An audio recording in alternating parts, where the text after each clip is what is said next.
Imaginez une vallée où la notion même de temps a été brûlée de la trame de la réalité. La vallée du Jourdain, un endroit étrange, hypnotique au nord de la mer Morte. C'est le point le plus bas sur la terre ferme de notre planète, plus de 400 mètres en dessous du niveau de l'océan mondial. L'air y est épais comme du sirop salé saturé de brome et de soufre.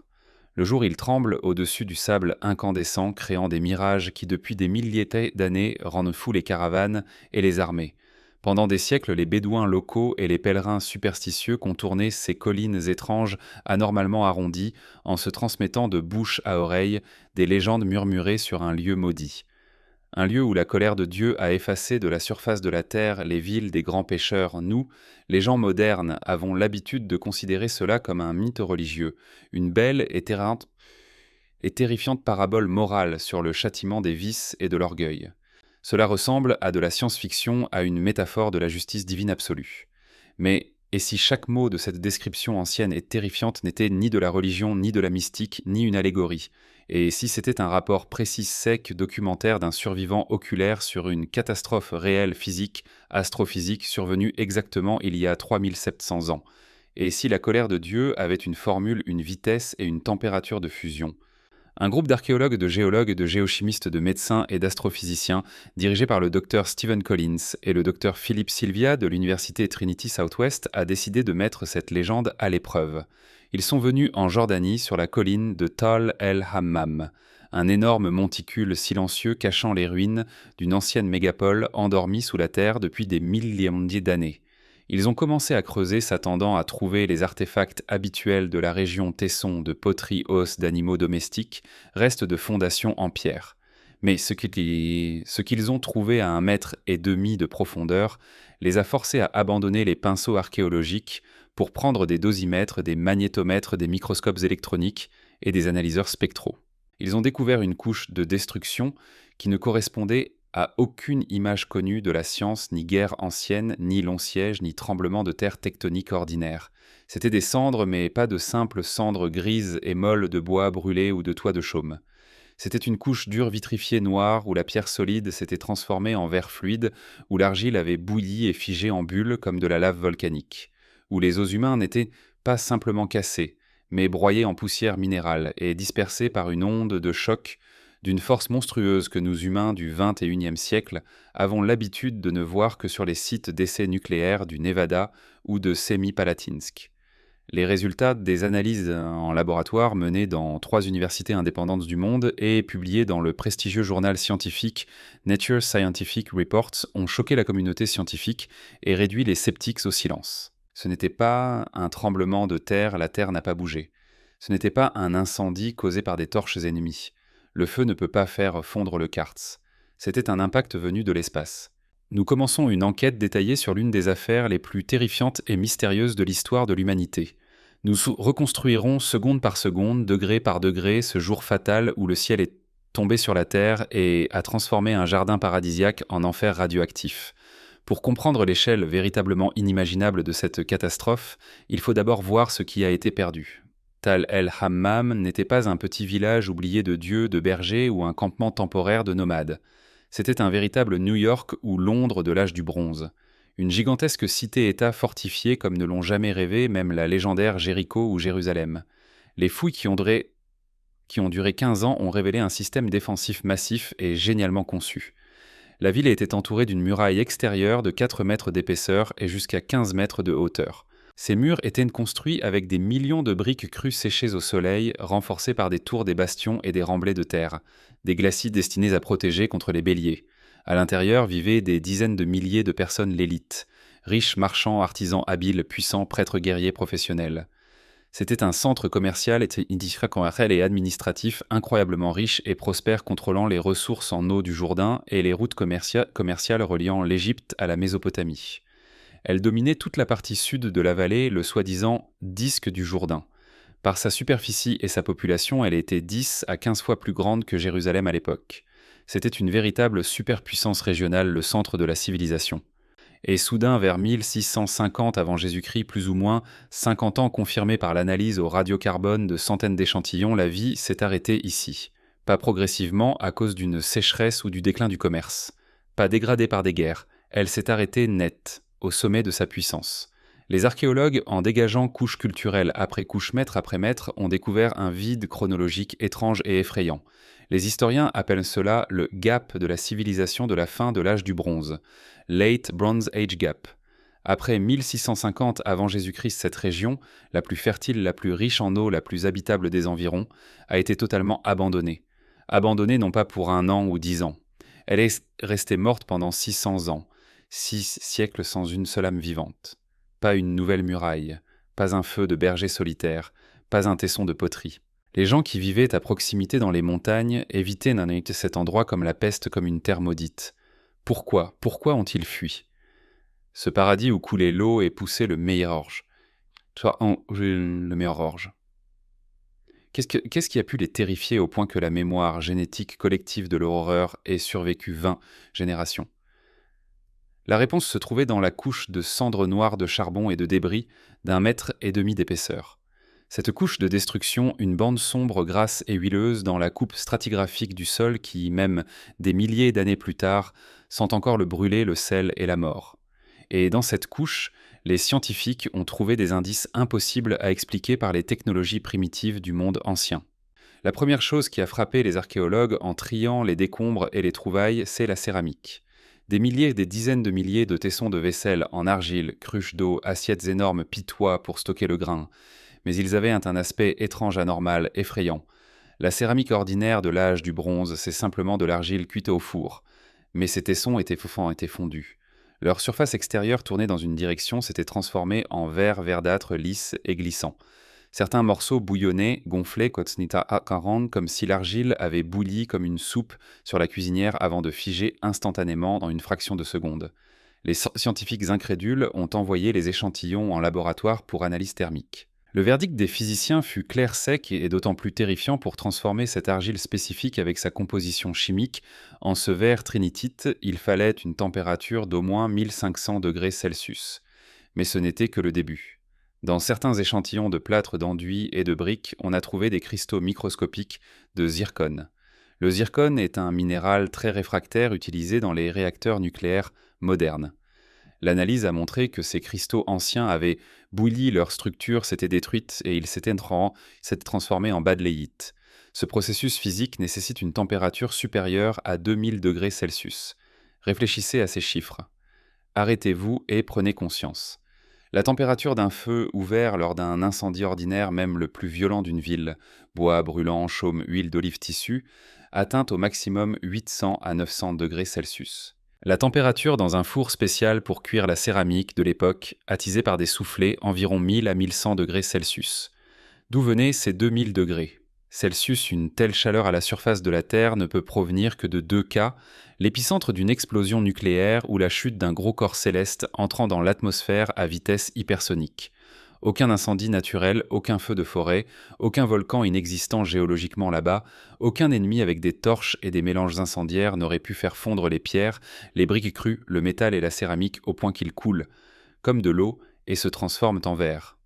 Les morceaux de trinitite trouvés sur le site, du sable fondu en verre visuellement et chimiquement très similaires à ceux du site d'essai d'Alamogordo au Nouveau-Mexique après l'explosion de la première bombe atomique Trinity, sont devenus une preuve matérielle irréfutable.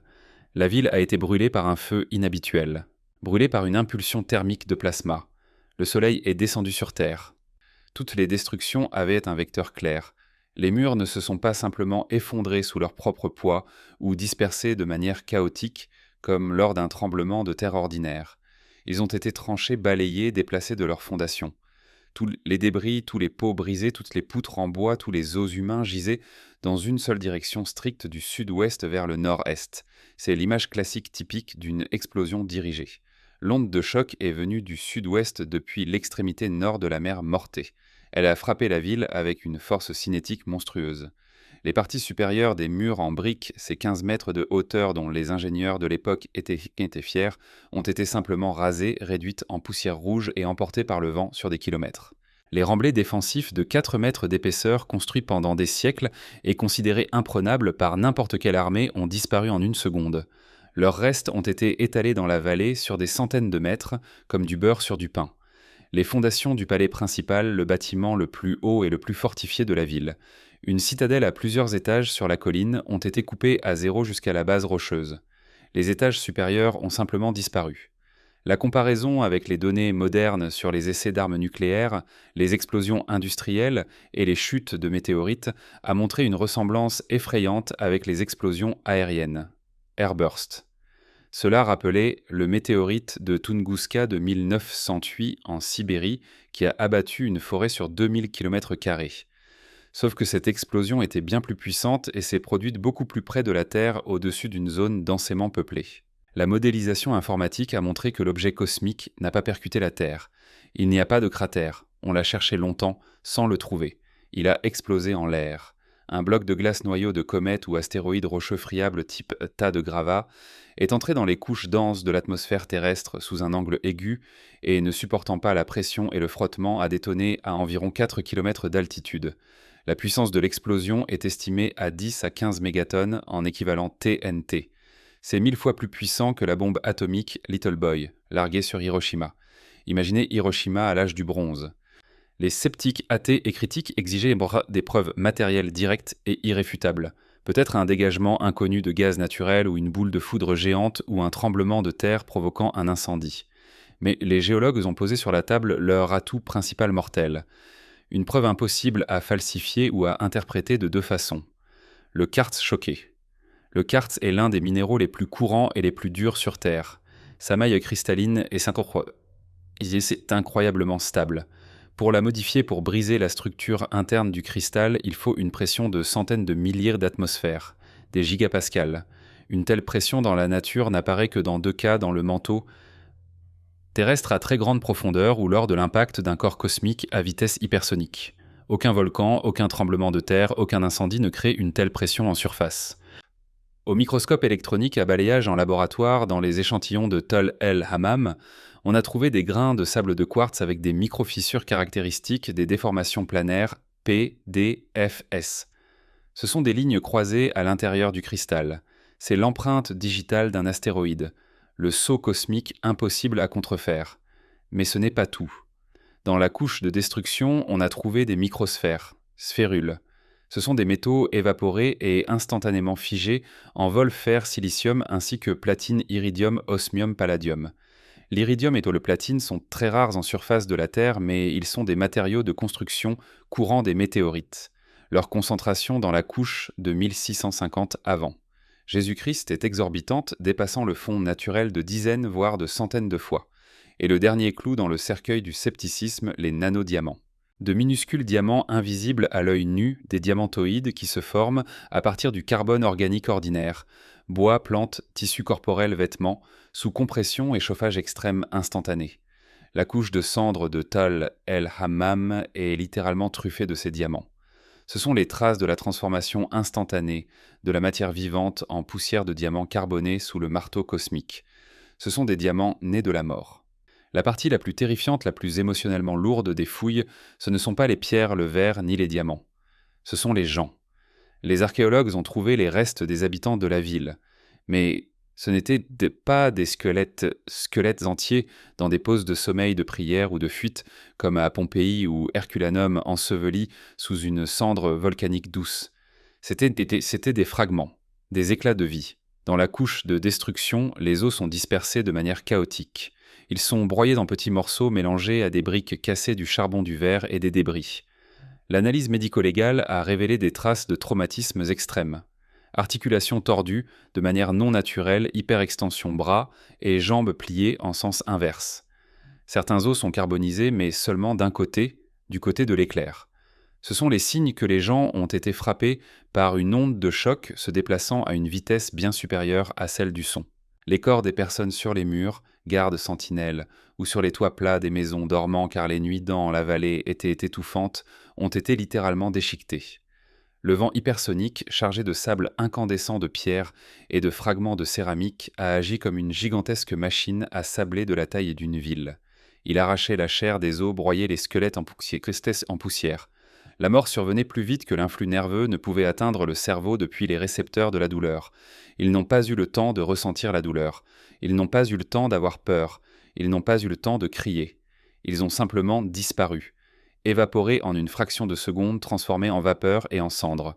Cependant, on a trouvé les squelettes de 2 personnes, cachés derrière un mur de pierre épais du côté soulevant dans la zone d'ombre de l'explosion. Elles ont été ensevelies sous les débris du mur effondré, mais leurs os sont restés relativement intacts. La position de leur squelette indique qu'elles se couvraient les yeux avec les mains et se recroquevillaient contre le sol en position fétale. Elles ont vu l'éclair la lumière plus brillante que 1000 soleils.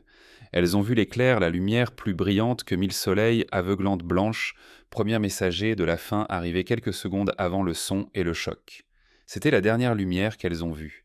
Mais pourquoi les gens ne sont-ils pas revenus ? Habituellement, après une guerre, une peste ou un tremblement de terre, les survivants ou les voisins reviennent au bout de quelques années déblayer les décombres et reconstruisent sur le même emplacement. Parce que l'endroit est bon, il y a de l'eau. Pourquoi Tal el-Hammam et toute la région environnante sont-ils restés morts et vides pendant 600 ans ? La réponse réside dans la chimie du sol. L'analyse du sol de la couche de destruction a révélé une teneur anormalement élevée et toxique en sel et en sulfate. La salinité du sol dans la couche de destruction atteint 6 à 8%, alors qu'elle est inférieure à 1% dans les couches inférieures et supérieures. L'explosion aérienne Airburst s'est produite au-dessus de l'extrémité nord de la mer Morte toute proche.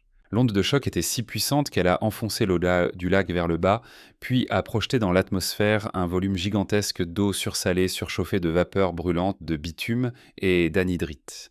Ce tsunami salin ou pluie salée bouillonnante a recouvert la vallée fertile. La terre a été empoisonnée. La concentration de sel dans le sol est devenue mortelle pour le blé et l'orge, les principales cultures de l'époque. L'agriculture est devenue impossible, rien ne poussait plus, les racines des plantes brûlantes. Toute la terre est devenue soufre, sel et champ de ruines. Elle ne sera plus semée, elle ne germera plus et aucune herbe n'y poussera. C'est une citation directe du Deutéronome, et elle décrit avec une précision scientifique effrayante mot pour mot les résultats de l'analyse chimique du sol à Tal el-Hammam. L'auteur ancien n'inventait pas des métaphores, il décrivait le paysage mort et salinisé qu'il voyait de ses propres yeux.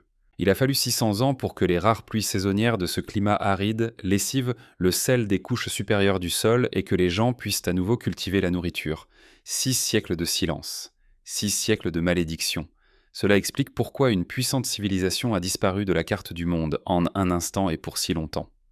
En nous appuyant sur les données des fouilles, la modélisation informatique et les formules de physique nucléaire, nous pouvons reconstituer la chronologie des événements de ce jour fatal avec une précision à la seconde près. Vers 1650 avant Jésus-Christ, une matinée ordinaire chaude et étouffante. La ville se réveille, les gens se rendent aux champs, les marchands ouvrent leurs boutiques. Les prêtres se préparent aux rituels matinaux. Le ciel est clair bleu sans nuages. Soudain, dans la partie sud-ouest du ciel du côté de la mer Morte apparaît un objet. Il vole sous un angle de 35 degrés par rapport à l'horizon. Sa vitesse est d'environ 60 000 à 70 000 km par heure. Il est plus brillant que le soleil. Il laisse derrière lui une traînée fumante et enflammée qui coupe le ciel en deux. À une altitude de 4 km au-dessus de la Terre, ne supportant plus la résistance monstrueuse des couches denses de l'atmosphère, le bolide cosmique explose. 0 seconde l'éclair. Le rayonnement thermique intense recouvre la ville. La température sur les surfaces tournées vers l'explosion monte instantanément à 2000 degrés et plus. Les vêtements, le bois, les cheveux, la peau s'enflamment instantanément. L'eau dans les récipients ouverts bout et s'évapore. Les yeux de ceux qui ont regardé le ciel s'évaporent. La couche supérieure de la céramique et des briques d'argile commence à fondre, se transformant en verre. Les oiseaux dans le ciel brûlent vifs. 3 secondes arrive l'onde de choc. Invisible mais solide comme de l'acier, un mur d'air comprimé se déplace plus vite que le son. Elle frappe les murs de la ville. Les briques se réduisent en poussière. Les palais s'effondrent comme des châteaux de cartes. Les gens sont arrachés du sol et projetés contre les pierres avec une force mortelle. Les corps se fragmentent. Les arbres sont déracinés. 10 secondes derrière l'onde de choc arrive la zone de dépression profonde. Vide. L'air est aspiré en retour vers l'épicentre dans le nuage en forme de champignon qui s'élève. Les bâtiments qui ont miraculeusement résisté au premier impact explosent de l'intérieur à cause de la chute brutale de pression.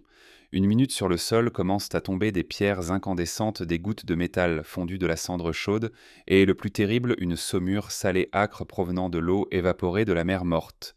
Toutes les ruines se couvrent d'une croûte de sel chaud de soufre et de cendre. Des incendies secondaires se déclarent. Une heure, la ville n'existe plus. À sa place, une plaine fumante vitrifiée blanche de sel. Au-dessus de la vallée s'élève un gigantesque panache de fumée et de poussière visible à des centaines de kilomètres comme la fumée d'une fournaise. Les settlements environnants comme Jéricho à 20 kilomètres à l'ouest derrière les collines ont aussi souffert mais ont survécu. Les murs se sont effondrés, des incendies ont commencé mais il n'y a pas eu de destruction thermique totale. Ce sont précisément les habitants de Jéricho et les bergers sur les collines lointaines comme le biblique Abraham regardant la fumée qui ont été témoins de cette catastrophe. L'histoire de Sodome et Gomorrhe n'est pas une invention de l'imagination enflammée de fanatiques religieux. C'est une mémoire traumatique profonde et indélébile de générations. Les gens qui ont survécu en périphérie de la zone touchée l'ont vu de leurs propres yeux. Ils ont vu le feu du ciel, le bolide et le plasma. Ils ont vu la fumée s'élever de la terre comme la fumée d'une fournaise, le nuage en forme de champignon. Ils ont vu la femme de Lot se transformer en statue de sel. La métaphore de la statue de sel prend un sens physique effrayant et réaliste à la lumière de la découverte de l'éjection d'eau de la mer morte. Un humain pris dans l'éjection de vapeur salée sursaturée de cendres et d'anhydrite meurt instantanément d'asphyxie et de choc thermique et se couvre d'une croûte minérale blanche et dure. Il se momifie durci, devient une statue. Les archéologues n'ont pas trouvé de statue de sel entière d'une femme. Le sel s'est dissous au fil des milliers d'années. Mais les conditions physiques pour une telle mort terrible étaient idéales. Le nom de la ville. Dans la Bible, elle s'appelle Sodome. Dans la Jordanie moderne, cet endroit s'appelle Tal el-Hammam. Mais la description géographique dans le livre de la Genèse correspond parfaitement à l'emplacement des fouilles. La région du Jourdain en hébreu Kikkar, le disque bien irrigué visible depuis les montagnes d'Ouéphila et de Gaï. Tal el-Hammam est la seule ville de cette envergure dans cette région qui ait été détruite précisément à cette période moyenne bronze II. La coïncidence sur le temps, le lieu, la description de l'événement et la méthode unique de destruction atteint 99,9%. C'est un cas rarissime en sciences où l'archéologie et la physique ne réfutent pas la religion, mais lui donnent une justification matérielle physique rigoureuse. Le miracle s'est révélé être un phénomène astrophysique rarissime. La colère de Dieu s'est révélée être l'énergie cinétique d'un astéroïde tombant. Les anciens ont décrit ce qu'ils voyaient avec le langage de leur temps. Ils l'ont appelé Dieu parce qu'ils ne connaissaient pas le mot astéroïde. La découverte à Tal el-Hammam a choqué le monde non seulement par la confirmation du récit biblique, elle nous a effrayés par son actualité terrifiante. Nous vivons sur la même planète. Nous tournons dans le même cosmos rempli de pierres volantes. Le météorite de Tcheliabinsk en 2013 était un avertissement. Tunguska en 1908 était un avertissement. Sodome fut une leçon cruelle et sanglante que nous avons oubliée. Les corps célestes de cette taille, environ 50 à 100 mètres de diamètre, tombent sur Terre tous les quelques milliers d'années. C'est rare à l'échelle humaine, mais c'est inévitable comme le changement des saisons. Et si aujourd'hui un tel objet explosait au-dessus d'une mégapole moderne comme New York, Londres, Tokyo ou Moscou, les conséquences seraient exactement les mêmes. Verre fondu gratte-ciel, disparus ponts évaporés, et des millions de vies humaines transformées en cendres et en ombre sur l'asphalte en une seconde. Aucun système de défense antiaérienne ne sauvera d'une pierre filant à 60 000 km/h. Nous cherchons la menace dans les armes nucléaires, les virus mortels, le réchauffement climatique. Mais les archéologues, en soufflant la poussière des tessons vitrifiés dans le désert jordanien, nous rappellent que la menace la plus terrible arrive toujours du ciel. Soudainement, sans déclaration de guerre. Sans politique, juste de la physique, juste de l'énergie cinétique. Tal el-Hammam se dresse aujourd'hui comme un monument à la fragilité de notre civilisation. Nous pouvons construire des murs épais, créer des empires, rédiger des lois, accumuler des richesses et prier les dieux. Mais une seule pierre errante venue du cosmos froid et indifférent suffit à transformer tout cela en une couche de cendres noires et en une légende dans un vieux livre dont les descendants ne croiront même plus. Ces fouilles ont changé notre regard sur l'histoire. Elles ont montré que les mythes sont souvent des protocoles codés cryptés de catastrophes réelles. Et maintenant que nous savons quoi chercher, Trinity de quartz, choqué platine, nanodiamant, les scientifiques se demandent combien d'autres villes mythiques gisent encore sous terre détruites par des impacts cosmiques. Combien d'autres Sodomes attendent en leur découverte.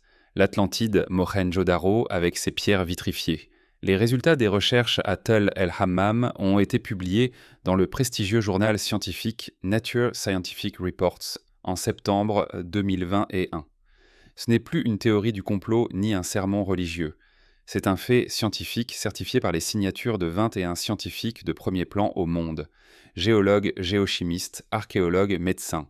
Le Sodome biblique a été retrouvé, et il a bien été brûlé par un feu céleste. Et nous sommes les suivants sur la liste si nous ne regardons pas vers le ciel. Un immense merci à tous ceux qui ont regardé cet épisode jusqu'au bout.